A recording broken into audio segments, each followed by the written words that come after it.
All right, we're going to go ahead and just get started. Hello, everyone. Thank you for joining today's webinar. My name is Diane Bosanjak. I'm going to be your IT support today. Just a couple things to go over. This webinar is being recorded and it will be loaded up to YouTube at the end of today. And we will send you an email on how to access it if you'd like to rewatch it. We will be having a Q&A session at the end of the presentation. If you have any questions, please use the Q&A feature on the bottom of the Zoom screen. You'll see a section that says Q&A. If you click on that, you can go ahead and submit your question and we will relay those questions to our presenters. If you have any issues, regarding your connection or anything that, use the chat feature. I will be monitoring that throughout the webinar. So I'm going to go ahead and hand it over and start this webinar. Thank you. Go ahead, Anna. All right, thank you. So I am going to be talking today about sort of the value of small collections and their involvement in the biodiversity digitization effort. There are a lot of people that have contributed a lot of information as well as a lot of effort towards integrating the small collections into the digitization effort. I'm going to do a quick shout out to two people that are actually in the attendees, and one is Gil Nelson, who really championed this and kind of brought me on board and into the fold. And then Erica Krimmel, who I'm going to talk about some research that she's really been pushing forward. So all of these people that you see here have all been involved in several different ways in this effort. Let's see if I can, here we go. So I'm trying to, I have a bunch of stuff on my screen, so I can't actually see it. Let me see if I can move a couple. Just figured that one out. So just really briefly, kind of putting what I'm talking about today within the context is that we have had this sustained effort to digitize over 1 billion US specimens housed in the nation's biodiversity collections. Sort of the impetus to a lot of this was what started as a grassroots efforts to really support collections professionals in their digitization efforts, and that was the Network Integrated BioCollections Alliance. That group, when they came together, really provided some materials to the community as well as to NSF. And as a result of that work, NSF developed the Advancing the Digitization of Biological Collections program, which is reaching its, I think we're in its 8th year now. At the very beginning, they designated Integrated Digitized Biocollections, or IDIG-Bio, as the hub to help orchestrate and facilitate sort of communication amongst different digitizing efforts, as well as integrate resources and standardize best practices. So about 3 years after this started, the Biodiversity Collections Network was funded. The goal of that is to support the development of a new sustainable community of practice that ensures the biodiversity collections are digitally available for research, education, outreach, and policymaking. And really one of the main goals was to facilitate building a community to advance and sustain digitized biocollections. So this effort has moved ahead very well. I'm showing you the IDIG-Bio website, and you can see here where these red dots represent collections involved in the digitization efforts, shows the specimen records, media records, and record sets. So there has been, with 114 million specimen records, there's just some great work moving ahead on kind of starting to get the data mobilized. So now we're looking at the fact that as this first 10-year effort ends, how can we revisit the initial ideas that came from NEBA and the initial implementation plan? So here you see sort of the 6 main points of the implementation plan. They include creating governance and structure, creating the cyber infrastructure needed for digitization. And then there's enhancing training, helping create the next generation of biodiversity informatics managers, increasing buy-in and from a broader range of stakeholders, establishing a knowledge base, and infusing specimen-based learning into the undergraduate curriculum and formal and informal science education. And so with these in mind and the thought of looking forward to what the next steps are, there was a survey sent around, and the survey wanted to look at sort of next steps for the national digitization effort. And it was really to try to get the community to give us some information on what they thought were the priority items moving forward. And out of this, we got a little bit of information, and some of it here is really at the top 3 priorities for future goals were increase capacity for research, digitize more specimens, and involve more institutions in digitization. When we asked the community to go ahead and prioritize those, what came out first was collection digitization, and then went to biodiversity research. And so on this vein, we're sort of looking at, well, who is it that isn't involved, and who can we include? So I just spoke to Kevin Live at iDigBio yesterday. The number we like to throw around is that there's about 1,600 US natural history collections. And right now, there's about 642 supplying data to iDigBio. So that means almost 1,000 collections are currently not involved, or at least not providing data in the National Digitization Initiative. And those are the ones that we're sort of thinking about reaching out to in the future in terms of gathering more data. So one of the first questions we usually get asked is what defines a small collection? And I am personally not a big fan of the term small, but nothing else really works. And so we're defining sort of small collections as typically less than or equal to 100,000 specimens. And that's a little bit arbitrary of a number, but one of the things that Gil and I noticed when we started to sort of define it that way is it actually fit fairly well regardless of collection type. Now, there are some collections, insect collections are a prime example, where even 500,000 would be a small collection. And really, when you look at the size, it comes down to if you feel small, you're one of us. So the small collections tend to be regional in scope, typically, and they often have an ecological, taxonomic, and/or geographic bias. And particularly important as we look at cataloging biodiversity is these small collections have often not been included in inventory or monographic studies. But looking at those details doesn't really quite bring in what makes it what we would categorize as a small collection. So often these small collections are valued at the low end of priorities for an institution or for space decisions. So when the people that are curating that collection are hired, the skill and the ability to curate is not high in the hiring priorities. It's not linked to reappointment, tenure, or promotion in the positions that they hold. And the collections that someone hired into that might inherit may not have been consistently cared for through time. So there may have been big gaps or parts of the collection that have been largely uncurated. The small collections, as we're defining them, have been isolated within their institutions and relative to the collections community. So they are often alone, trying to manage whatever they've inherited. They have limited institutional resources. Now, I don't know anyone who says they have enough resources in collection science. That said, there's a difference between not enough and none. And so often whoever inherits that job is the director, the curator, the curatorial assistant, and the janitor. And so they are taking care of it all. And there is often a facility where there is no ability to grow because of either space limits or the fact that there's always needs and these don't really rise to the top. In terms of workforce, while I often tend to bias the discussion and don't tend to towards academic institutions, I'm trying to include all of these small institutions.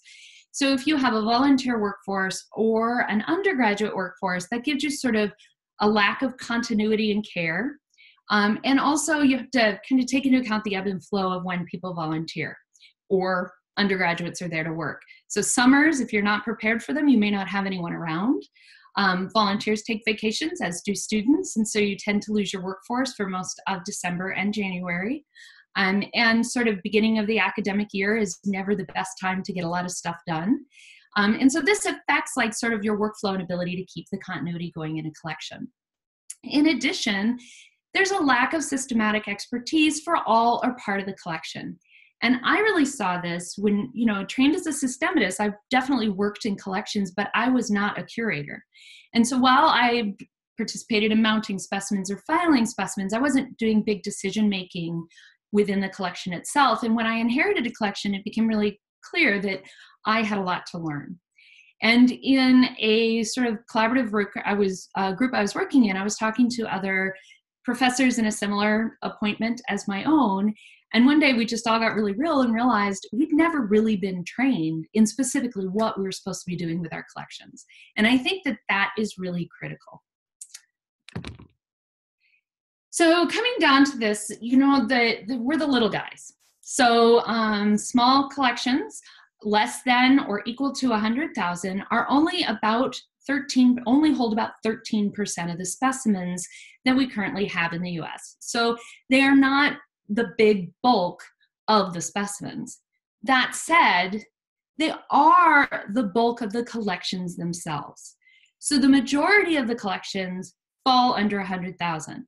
Now, I have to say, this is data that I'm getting from Index Herbariorum.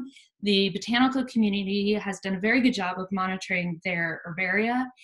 We do have evidence that this follows mammalogy collections as well, a similar breakdown, but we don't have this data across all the collection types, but we have reason to believe that it represents the collection types as well. So looking at small collections, we did a survey back in 2013, kind of asking sort of collection professionals some questions. One of the things to realize right away is how do you reach those collections and reach the people running those collections? So you automatically are biasing our sample because we're reaching out to people that we can reach through the societies, through Spinach, through NHCall, through the IDIC Bio listserv. So out of the group that we brought in, we found that groups that gave us data, small collection professionals did not necessarily see themselves as collection professionals. And this is critical because the group that has the information that would help the small collection professionals may not be linked in with those professionals themselves. The institution supporting a small collection may not view the collection as part of the institutional mission. And so that means as institutions move forward and as new curators or even existing curators try to align, they're having to fit a bit of a square peg into a round hole. In addition, and this is one of the big impediments, is curators in large and small institutions may not see the quantitative and qualitative value of smaller collections for research, education, and outreach. And I still hear a lot of information about, well, that's mostly duplicates that you're going to find in small collections, or that's mostly student collections, or they're not going to be valuable to research because they're primarily for teaching. And so some of those sort of biases or some of those assumptions need to be broken down. And then, in addition, many small collections are wholly unaware of the national digitization effort. And what concerns me here is for those who've gotten involved, they're in, they know what's going on. For those who haven't, the chasm that separates them from sort of the more integrated collections is widening, and we need to worry about losing or disenfranchising all of those collections, and in particular, all that data. So there were several of us all brought together by, I think, Gil Nelson as part of the NANCH network for the network of small herbarium collections. And we started talking about the value of these small collections and came up with sort of a research question. We wanted to look and say, are the small herbaria contributing to county, locality, or temporary level data? And what we did is we happened to come from a lot of different states that represented a lot of different diversity. So here you see the 8 states we represented, and we reached out to all of the collections in our states and asked them for collection data. The way we picked like what taxa we were going to use is we looked at the S1 and S2 listings by state, the native, and then the version of their introduced list of taxa. And some might have had an introduced, some might have had an invasive species list. These were all kind of variable, but once we could locate a list for our state, we then went through all these categories and randomly selected 10 species and then went about getting the data on those 10 species from all the collections. We concatenated all the raw data. A lot of people spent a lot of time working with the data. And then we started looking at what the data would tell us. So for small herbaria, we knew kind of out of the gate, looking at Index Herbariorum, that about 13.7% of the specimens by state would be found in the small collections. But when we aggregated our data from our individual groupings, we found that for this data set, the small collections actually represented 30% of the specimens in the study. When all was cleaned and duplicates were removed, we had 16,662 specimens. And this is where breaking down the data gets a little bit interesting. Out of those specimens, 10,000 about were unduplicated and held at large herbaria. 4,600 or so were unduplicated and held only by small herbaria. And then we started looking at duplications. And duplicated specimens held by just large herbaria, so basically duplicated in the 2 or 3 large herbaria in the state, were 1,341 of those specimens. And then we started looking at, well, small herbaria had duplicates and tended to have duplicates among small collections. So there were 361 of those. The lowest number of duplicates was actually the duplicate specimens held by both a large and a small herbarium. So this is a preliminary analysis, and Erica Krimmel, who's on the call, has been working on this. So I'm going to give you some of the preliminary evidence, but they're sort of tweaking some of the data at this point. Because we knew that the specimens coming from small herbaria were going to be about 30% of the specimens, we decided to use that as a cutoff and say, are we seeing representation when looking at unique occurrences? Are we seeing representation as expected based on that 30% cutoff? So before going in further, I have to say we already know that even though we only have 13.7% of the specimens, we have 30% of the specimens when we're looking at state-level diversity in this study. So we performed chi-squared tests. You'll see asterisks where there's a statistically significant deviation from what was expected. So looking there to your left at unique counties, this was based on the idea that looking across our data, when did we see a county only represented by a large collection or a small collection? And in the case of unique county, there were about 26% of the time, the county occurrence at the county level was only found in small collections. Then we go to the S2 plants, and at that point we see that we do have statistical significance for the fact that we see more of those in small collections than you would expect based on just the 30% cutoff. Now when we get to native plants, we see more than you would expect to see in the large collections based on that 30%. And then with introduced, we're coming in right about where you would expect it for 30%. So those are unique county occurrences. And to me, when I think of, is that our only understanding of an S1 plant by county, the fact that we're looking at 26, 27% of those counties are only represented in small collections. So we removed all the unique county data, then looked back at the data set to look at unique localities within the state.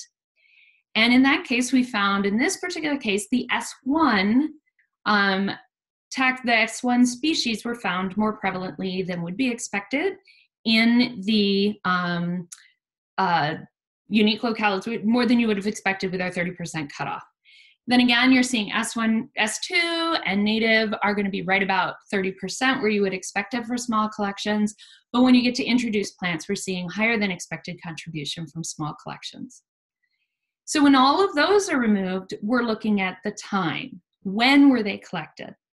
And this is really critical, and I'm thinking of a recent project that we were working on, and we were trying to look at different environmental factors impacting the Pauschig skipperling at different time stamps. And this is when time becomes really important when you're looking at modeling that way.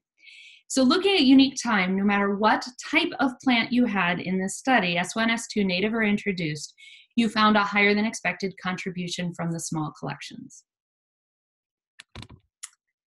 So our preliminary results tell us some interesting things. Small herbaria contain specimens not duplicated in large herbaria, and that breaks down one thing I hear frequently. Also, small herbaria are very good at representing regional biodiversity.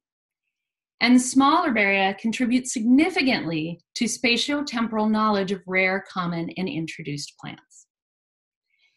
So this study is really looking at, let's look at just the data coming out and a subsample of that data.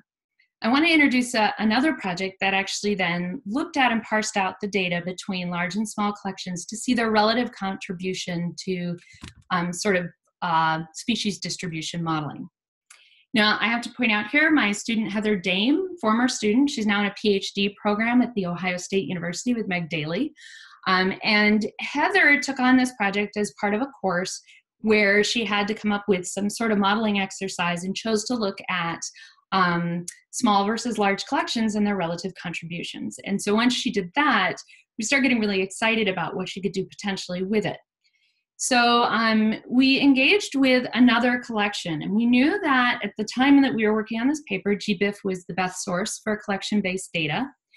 It had large and small herbaria represented, and we were just about to mobilize the data from the CMU Herbarium. And we had been working in the NANCH network with Richard Carter, and he was at Valdosta and just about to mobilize their data.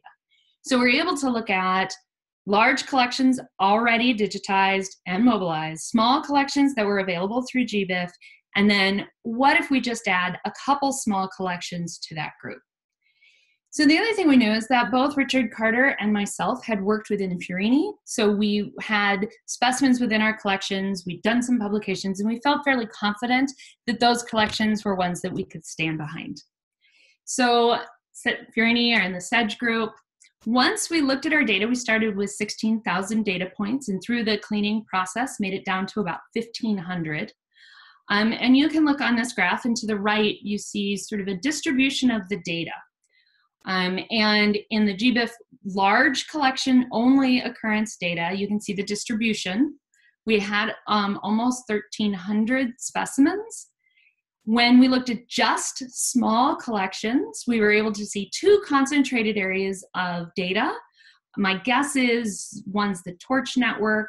Definitely the other one would be the California Consortium data that was available on GBIF. And then we plotted out the data that comes from just the CMU and the Valdosta collections. And you can see a very different set of distributions there. Once we parsed down, so we looked at all the taxa in this group and then found the ones that we would actually be able to use and assess using our data set. One thing that I look at here, and it's a good example, is if you look at the Furina squarosa, you can see that prior to us mobilizing our data, there were 25 of them available on GBIF, and we added an additional 44 from our own collections. This is an interesting set of 5 taxa that came through. The last 3 Chenoplectus on there, which are hard stem, soft stem, and 3 square, are really common.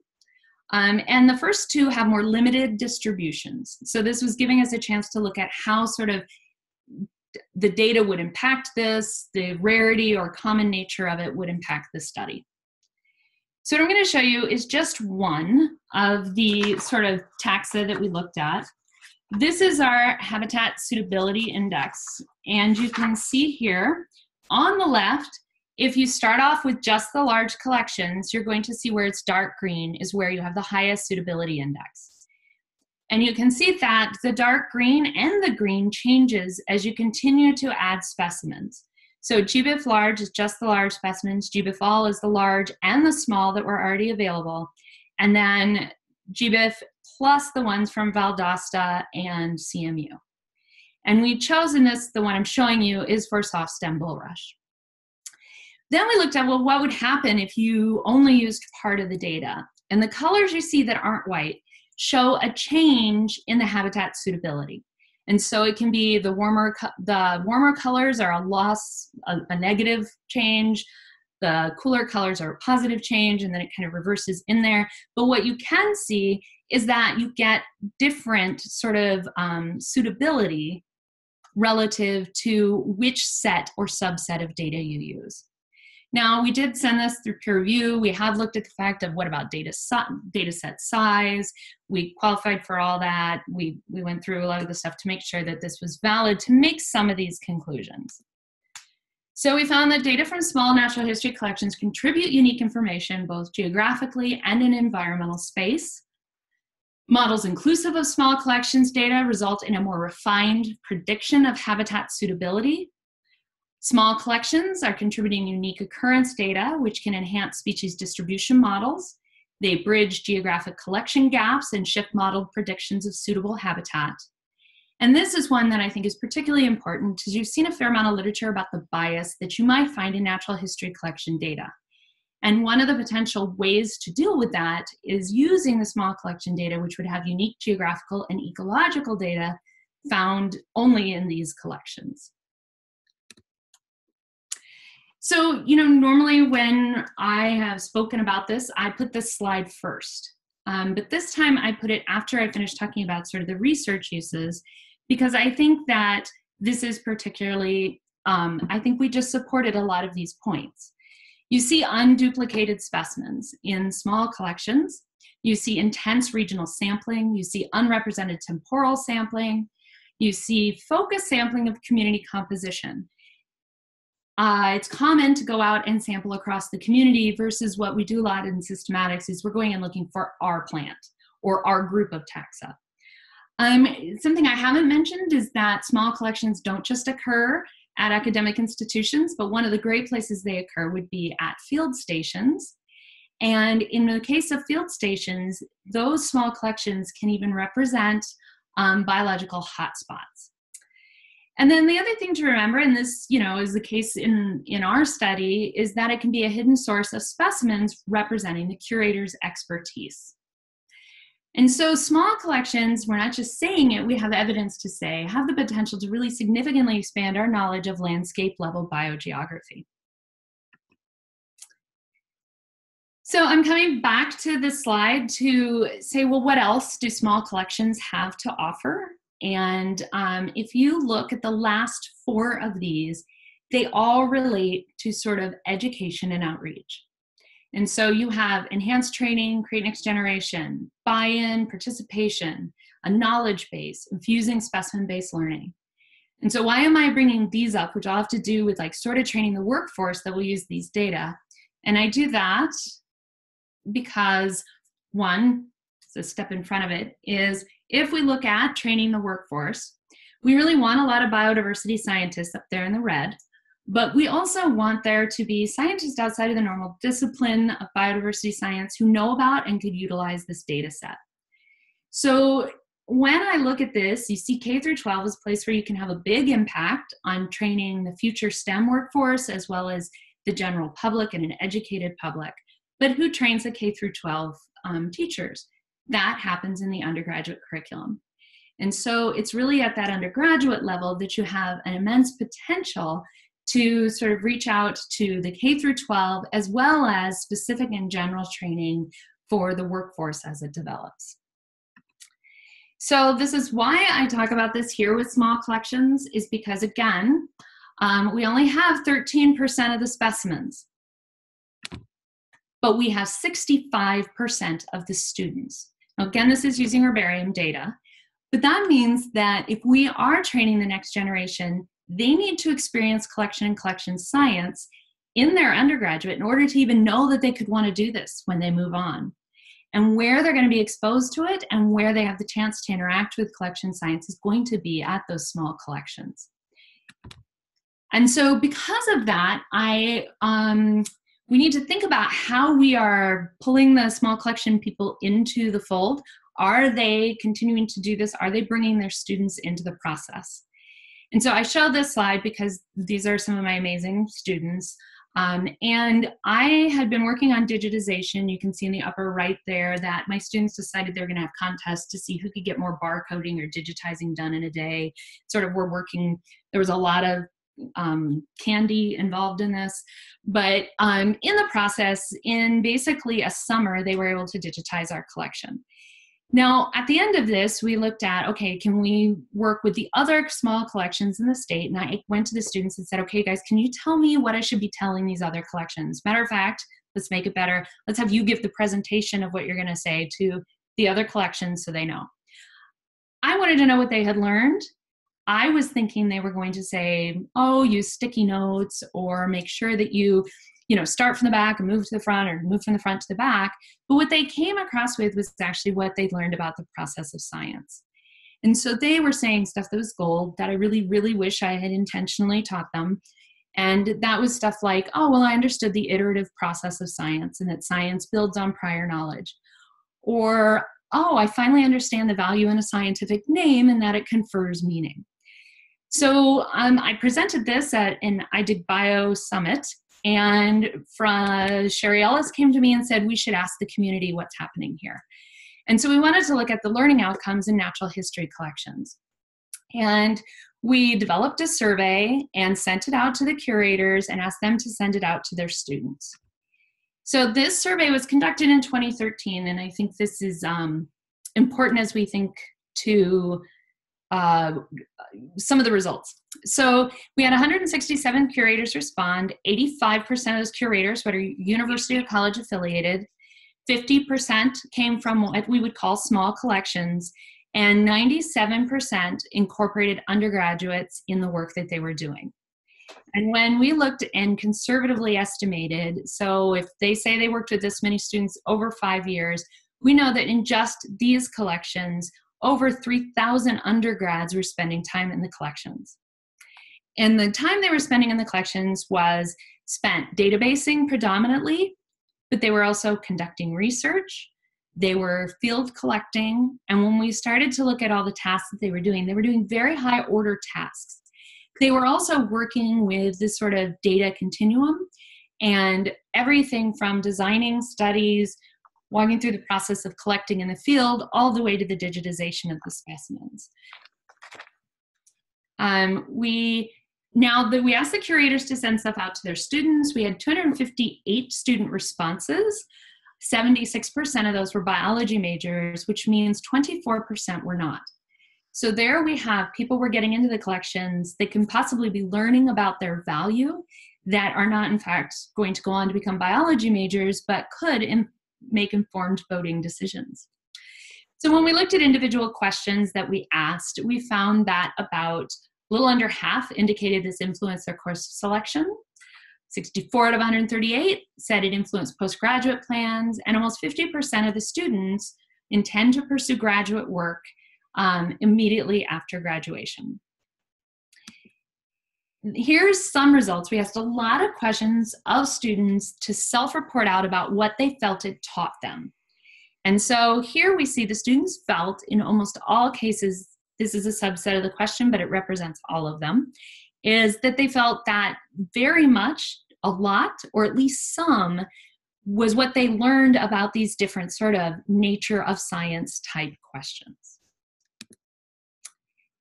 So again, coming back to the fact that most of our students who are going to get educated as undergrads are going to do so at facilities with small collections, and that these students are performing high order curatorial tasks.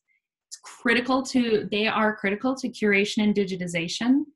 They're expressing an increased understanding of the nature of science, and they're indicating that this collection-based experience was influencing their undergraduate courses, major, and graduate school plans.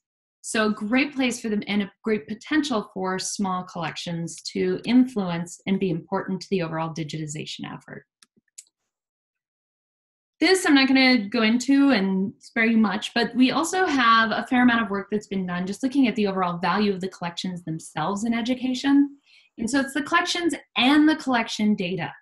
So by kind of teaming the two together, you're getting the whole engaging, iterative, place-based nature of the data. You can do collaborative learning experiences, but you're also having students really get into the data life cycle with something that can be both tangible and then part of a bigger thing, which would be the data set. The collections themselves are well suited to learning core content and competencies, both for the NGSS K-12 standards, as well as the AAAS Vision and Change document. The first group to really spend a bunch of time on this was primarily put together by a bunch of big collections. This was led by Joe Cook at the University of New Mexico and involved the University of Alaska and Harvard and UC Berkeley. And they did a lot of great things to sort of raise the profile of collections and the collection value in education. Here's a project I'm highlighting because this came out of a bunch of us who worked in small collections, realizing, okay, we're databasing all our specimens, we're getting everything into the data pipeline. Oh my gosh, we're going to teach a class and we're going to get 100 more specimens that are not going to be curated, not going to be databased, and are going to become more legacy data. And so we worked, and this is where Erica Krimmel also really came in. We worked to look at how we could, from the start, get students involved in that data pathway. So we have them entering their data actually into iNaturalist. Then we're exporting the data back out in Darwin Core Fields. They're also interacting with the community in the iNaturalist forum. And we have done some assessment on this and found that the students are really getting a much better appreciation for citizen science and a much better understanding of the potential research uses of collections, as well as the data pathway. So this is something that is available online. Anybody can go to it, and we mask some of the materials so instructors can get in through a login, and that's all you'd have to ask permissions for. And then the last thing is a newly funded initiative, which is sort of the next step of AIM Up. This is focused more towards education, small collections, and digital data, looking at the next generation of scientists who are all going to have to be much more data literate, and how we can use biodiversity data to facilitate that. A lot of what we talked about here, we have been working with to get the community to work together. I love this quote because I think it fits small collections well. I've seen tremendous things from the small collections working together. Some history is the Herbarium Digitization Workshop put together in 2012. This was led by Richard Carter. Next was one led by Ashley Morris, all with affiliation with IDIC Bio, and all really closely sort of mentored by Gil Nelson. Here's where I participated in the first one at Florida State University for Mobilizing Small Herbaria. We then were able to get some remaining funds from the collections web RCN and have a 50-person sort of kickoff to the small collection network. And I show this picture because that was the weather when everybody was here in Michigan for our workshop. The other thing that formed during this time was the North American Network of Small Herbaria. It started as an interest group, but really worked into a working group. And out of that, we've got 2 of the manuscripts that we're prepping that I discussed here, as well as a pretty solid community of small collection people working together. Ed Gilbert has created a portal for us that allows small collections to go and upload their data and sort of online to the extent they need to manage that data. And then there's the Small Collection Network that has been running strong since I think 2014. And every year we've done a symposium at the Spinach meetings. We now have representation on the Spinach Council, or Spinach, the big cohort that gets together. We have representation there. We've got this webinar series. Those are all recorded and online, some of them very practical. We've been moving into some of the education initiatives. We also have a broadening participation component and series of webinars. And this is where kind of we are now, is that the Biodiversity Collection Network has funded a sort of working group to think about what moving forward is the future of small collections, what is their value in this sort of process, what are they adding, and how can we best incorporate them as we continue. And so if you're on here and you're interested in being involved in the working group, all you have to do is send me an email. It's very open. You can also join the listserv for SCNet, and we will make some announcements that way. We're putting forward a proposal to do a symposium at Spinach 2019 that's really on data-driven evidence for the value of collections, small collections in particular. And we're hoping to kind of pull this sort of material and this evidence together in some sort of manuscript. And here's my sort of reiterating that, you know, there's a very strong need to incorporate collections into our digitization effort for the purpose of the science itself. There's biodiversity expertise there, as well as biodiversity data there that we want to include. It also, that's where we have a really tremendous potential to impact the training of the next workforce. And so training biodiversity workforce, but also just engaging students and engaging students with this type of data and in the process of science.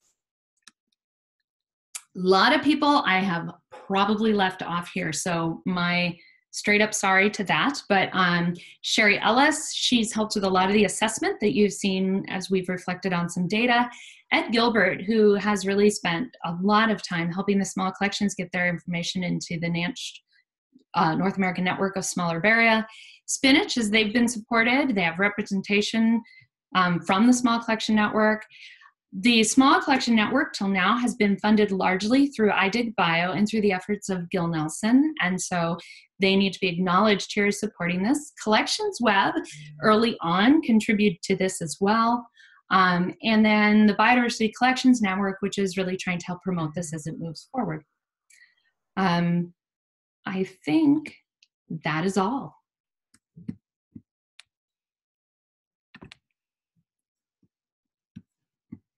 Great, thank you. All right, if anybody has any questions, you can go ahead and use the Q&A feature.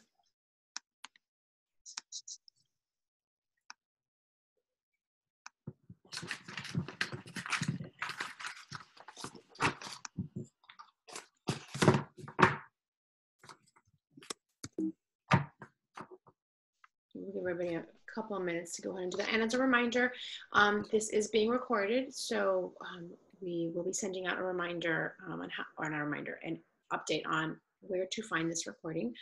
It will be on YouTube, and it will be also on the BCoN website and the AIBS website. So you'll be able to find it in plenty of places. So feel free to share it with your friends and colleagues.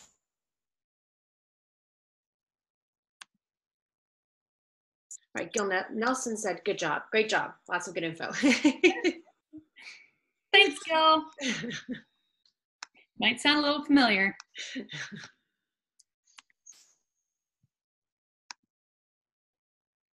Thanks, Erica, for coming.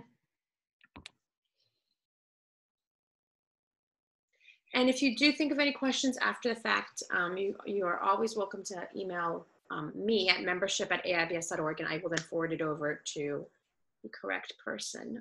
So if you think of a question after the fact, again, don't feel like you will not be able to find your answer.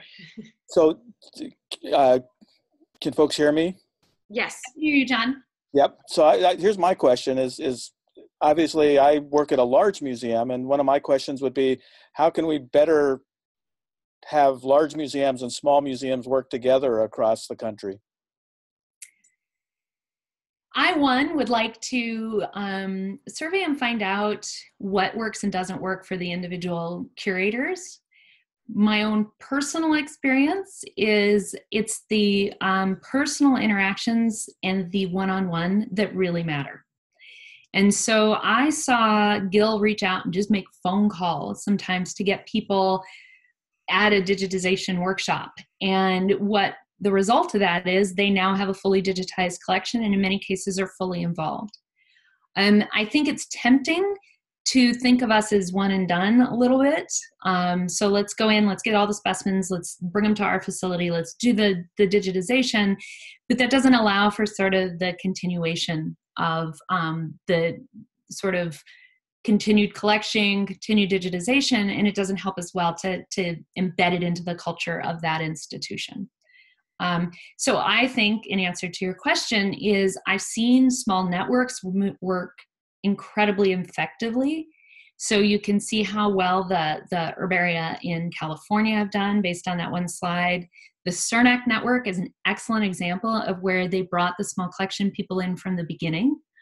There was a Mississippi network. I haven't heard recently from what was done there, but we had a Michigan small herbarium network, and we just worked together. I think that those kind of collaborative, bringing us in on all levels kind of things really help.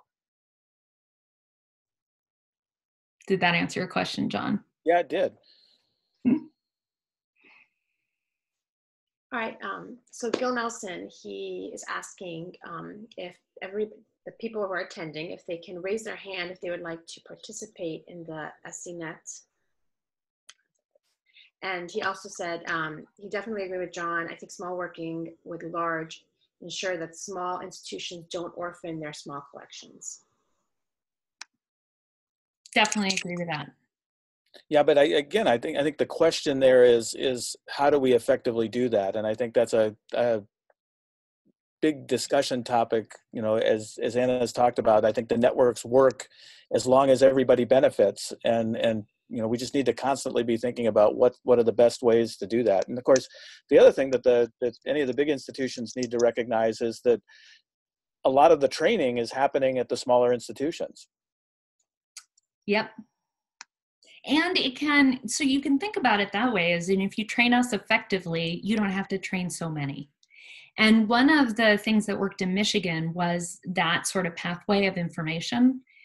And I'm not sure that it was 100% effective, but it definitely, you know, training a few of us and then us reaching out to the bigger community facilitate, very much like the train the trainers kind of idea. But critical to that is there's a lot that goes into digitization, and it gets more complex every time I go to a meeting and hear about, oh, I hadn't even thought about that. So it's not something where you can just go in and digitize. We need to, and I'm as guilty of this myself as anyone else, is that you got to understand the whole conceptual idea, and you have to keep up with that. Or your specimens just went out there, but you've been lost to that process, and your institution's been lost to that process. So Anna, do you have, I'm guessing you have computer science people at Central Michigan. I'm betting we do. Do you work with them at all on anything associated with digitization? Is there any possibility for doing things like that could network into broader collaborations? We have not. We have worked a little bit with our library. Mostly I worked with Ed at Symbiota, and Gil helped me out a lot. And so here's Gil saying, there's some work in the UK that's moving this way with networks of small collections organizing workshops. Between small and the Natural History Museum, maybe we can learn from their model. Excellent point. And something to really think about, like what are the skill sets that need to be taught to those collections, and how do we keep them engaged? This is where I really think finding out, I think the CERNAC network is just done such a great job, and their collections are on top of a lot of the subtleties of what they're doing as well. But then again, they were brought in from the beginning. They have regular updating workshops, which I think is also a factor. So they don't have to go to the big one where you're going to hear the uber technical stuff, but they meet together frequently. And are those kinds of things that are essentially self-motivated by the people to organize them and run them? Gil's saying yes. We were sort of encouraged a lot by the University of Michigan. So they gave us some initial help and resources, and ultimately incorporated us into a TCN as a whole. But it was really a lot of the effort and time was individual. Nobody got any money in this situation. So it was all student volunteers and professor volunteers, and then 10 collections worth of data were done. So I think that inspiring people is a huge part of it. Right, and I think an interesting challenge is where do you go when the TCN's done with respect to maintaining things?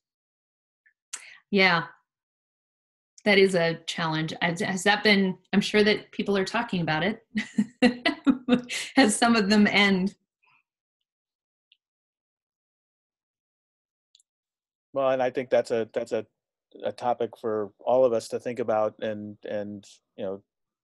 to consider talking to NSF about too, because we've got to I think the opportunity is there with respect to the training that's really critical, in addition to the actual science that can be done with those collections too.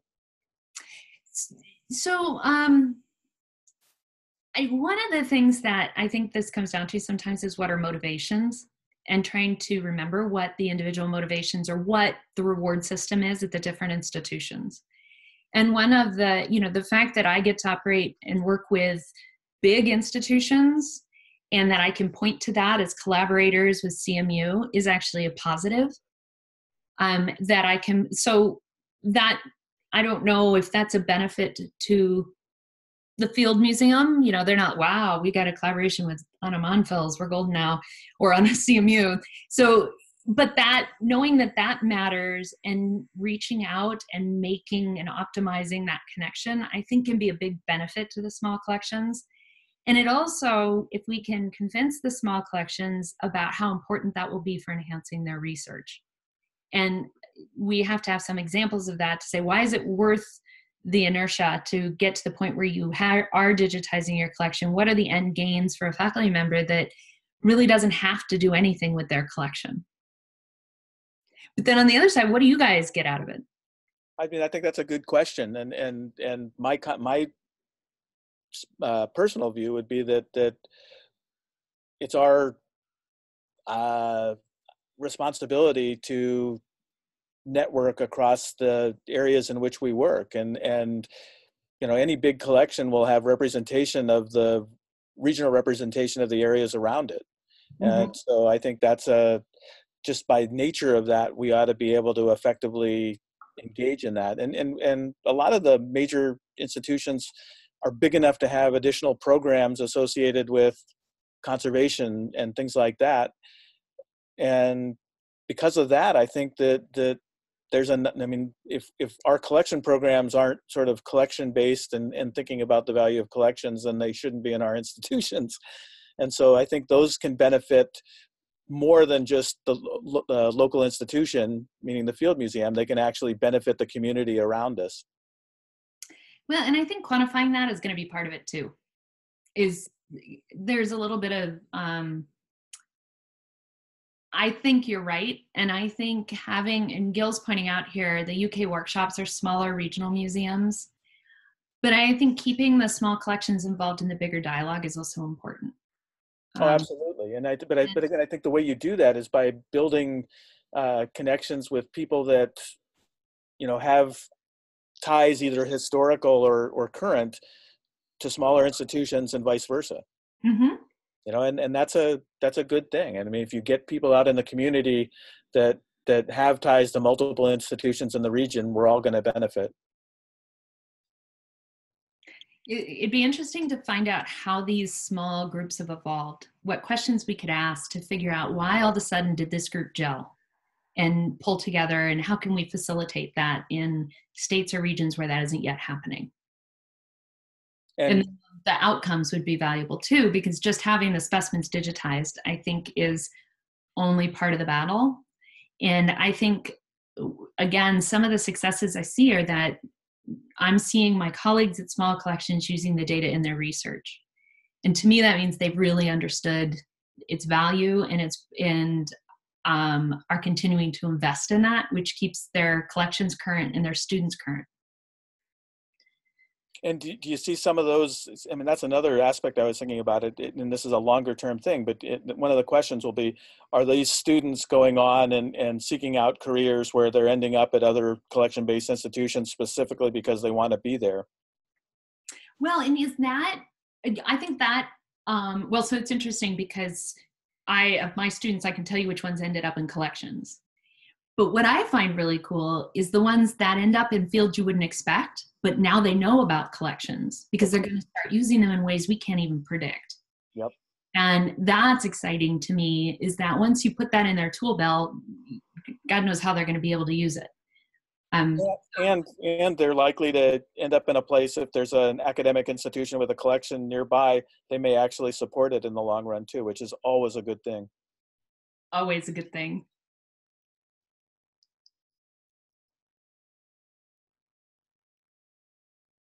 Thanks, John. And I used some of your text that you sent back in your email yesterday.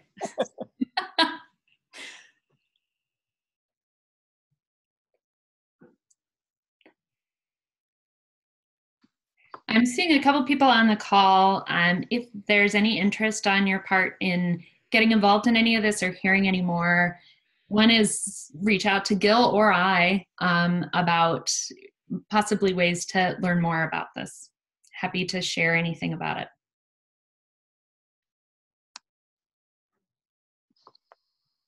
All right, well, we are almost at the hour mark anyway. So again, if anybody does think of any other questions, feel free to email me at membership@aibs.org and I will forward it to the correct person, whoever it is. Again, it has been recorded and will be posted on multiple places, and I want to make sure I let everybody know where those are at. I want to go ahead and thank our presenters and BCoN and everyone out there, and thank you for joining today. Check out the BCoN website for any upcoming events that are coming up. And I just want to say thank you. Thank you, Diane. Yep, thanks everyone. Diane. No problem, everybody. Have a wonderful, wonderful week. You too. Bye. Bye.